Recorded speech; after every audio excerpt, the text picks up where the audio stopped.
After that video went up, people started talking, especially Black people, voters, influencers, academics.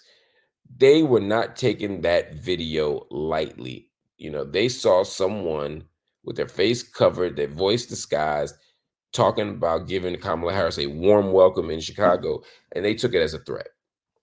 You had people like Chris Evans, who's a social media influencer, who shared the video and said, "Oh, they're going to f around and find out." Basically saying, "See what happens if y'all do that." Um, but the one that surprised me even more, that I thought went even further, and I found even more problematic, was the one that came from Malcolm Nance. Y'all know Malcolm Nance. I know Malcolm Nance. He's a Philly guy. Malcolm Nance is on MSNBC. Malcolm Nance is a hardcore military guy in terms of uh, his training, in terms of his commitment to protecting the U.S. government, in terms of his embeddedness in the Middle East. Malcolm Nance is somebody who is a serious person. I think he's been jumping out the window on the issue of Israel-Palestine. I think he's too pro-American. I think he advances an imperialist agenda. I know Malcolm. I like Malcolm and personally. Just think he's wrong politically. That's my normal position. But today, it felt more than that. Malcolm responded to that video by writing, "Terrorists and Hamas supporters of the Free Palestine groups think they are going to disrupt the DNC, question mark? Well, it will be the largest assembly of African Americans since 2008." That's the Obama moment. And we have a rather peculiar, set of skills. And then he posts the picture of this chair and says, "Do we have a problem here?" Wow. So if you don't know, the chair is a reference to the Alabama brawl where a black guy was attacked by some white folk, and Black people came like the Avengers to protect their brother and to punish them white folk, and the chairs came out. And so what they call the fade in the water has become a kind of Black pop culture uh, moment that we hold on to. In fact, the anniversary of the fade in the water just happened last week. So when Malcolm Nance is posting the chair and saying, "Do we have a problem here?" This whole tweet is doing a certain kind of political and cultural work. First, he says terrorists and Hamas supporters of the Free Palestine groups. So it's a deft political move to say the terrorists and Hamas supporters of the Free Palestine group. So it's like, oh, I'm not saying you're all terrorists and Hamas supporters. Um, I'm just saying the Free Palestine groups have them in there. That's a lot of interesting and problematic language. First, to suggest that Free Palestine groups are somehow on a routine basis filled with terrorists is just not true. Second, to link Hamas supporters with terrorism is to suggest that anybody who supports a national liberation movement, that anybody who pushes back against the Israeli government, that anybody who acknowledges uh, the legal and moral and just quite frankly natural right to defend oneself with armed struggle, to lump them in with terrorism. That's a very specific choice, so that you can't have any understanding, any analysis, any allegiance, any solidarity with what Hamas is doing. Now, you could disagree with tactically, you could disagree ideologically, even, right? I certainly have some fundamental disagreements with lots of people around the world, but at the core, Malcolm is trying to make it seem like anybody who's at the DNC protesting Kamala Harris, he's setting the table for that kind of conversation, I should say, where anybody who is opposing Kamala Harris, anybody who is challenging Kamala Harris, from the perspective of a pro-Palestine movement, well, they're probably close to the terrorists. They're building with the terrorists. They're building with the Hamas supporters. And again, making it so that you can't even say Hamas out loud. They did the same thing with the PLO. They've been doing the same thing with the PLO for decades.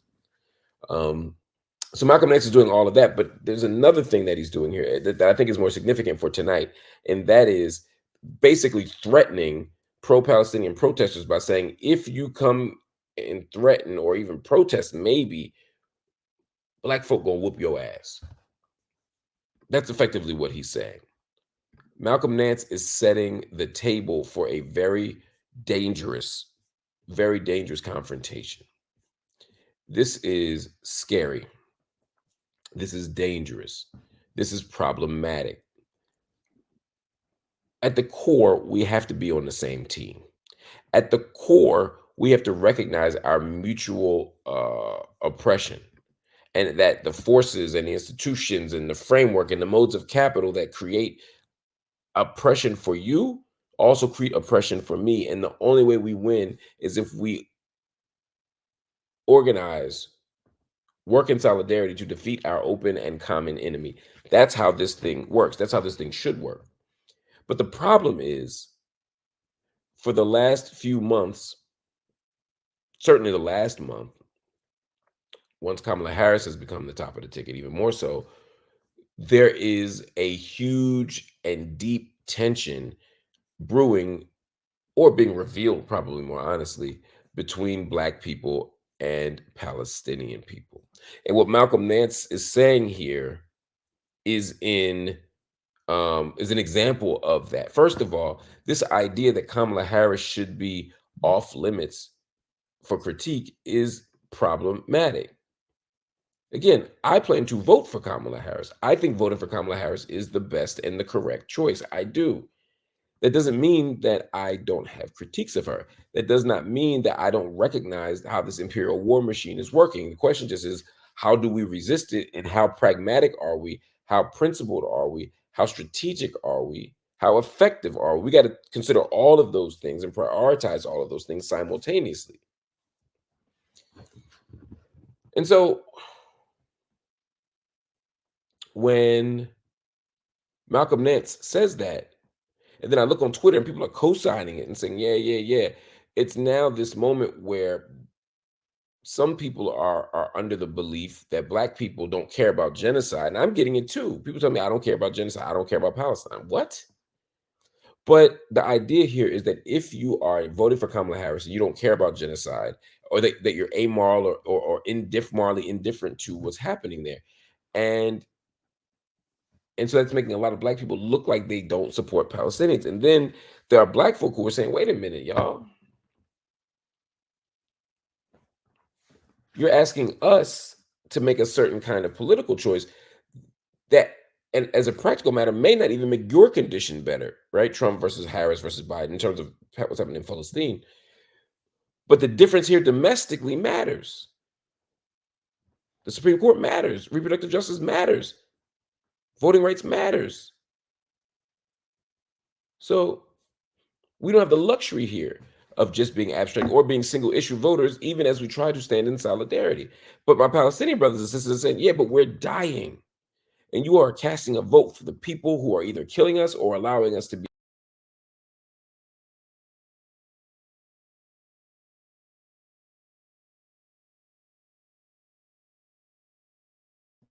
That is not sustainable.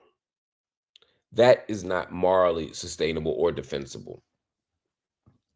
So this is the tension. This is the beef. This is the issue. And so when Malcolm Nance talks about hitting Black folk with chairs, at the same time that Malcolm Nance is, or implying that we hit people with chairs, at the same time that he has been so in favor of the Zionist project, so in favor of the Zionist militia, so in favor of the Israeli state, it looks like something else. And this is why I wanted to talk about this tonight, y'all. Do I think a Fade in the Water Part 2 is going to happen? No, I pray no, and I don't imagine no. I don't imagine that it'll happen. But I do see a deep tension on social media, a deep tension in the political discourse that is putting Black people and Palestinian people at odds. And I want to encourage everybody here who is witnessing this as I am to also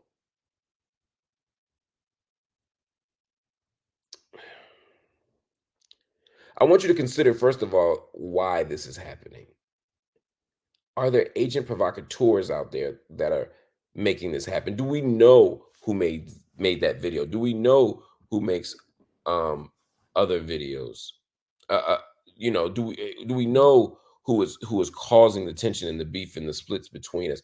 Do we know the answer to these questions? This is the question. In other words, don't assume that the people causing the beef are people who are for us or with us or even pretend to be. This might be a deliberate strategy. Why do I say that? Well, because for the last 10 years, certainly the last 10 years, we have seen a renewal of the energy of Black Palestinian solidarity. We have Black folks standing up and speaking out in favor of Palestine. We got Black people speaking up since October 7th about how wrong this is.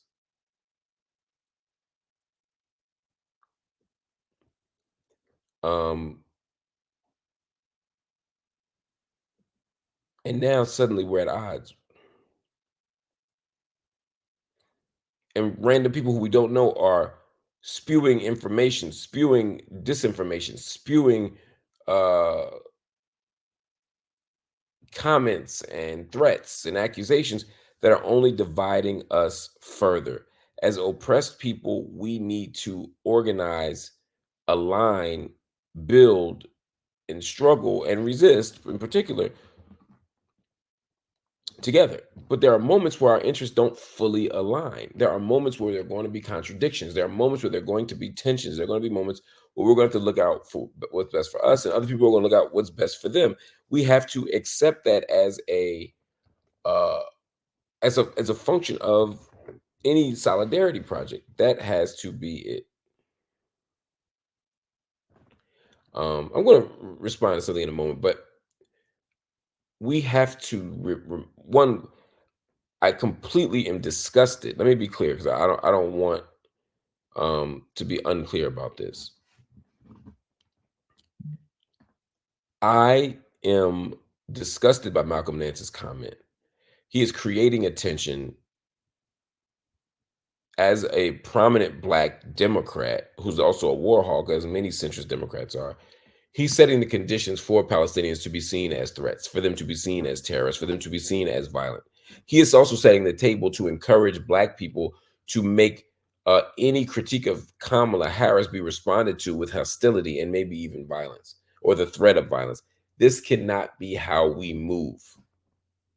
So I have no appreciation, no agreement with Malcolm Nance on that point.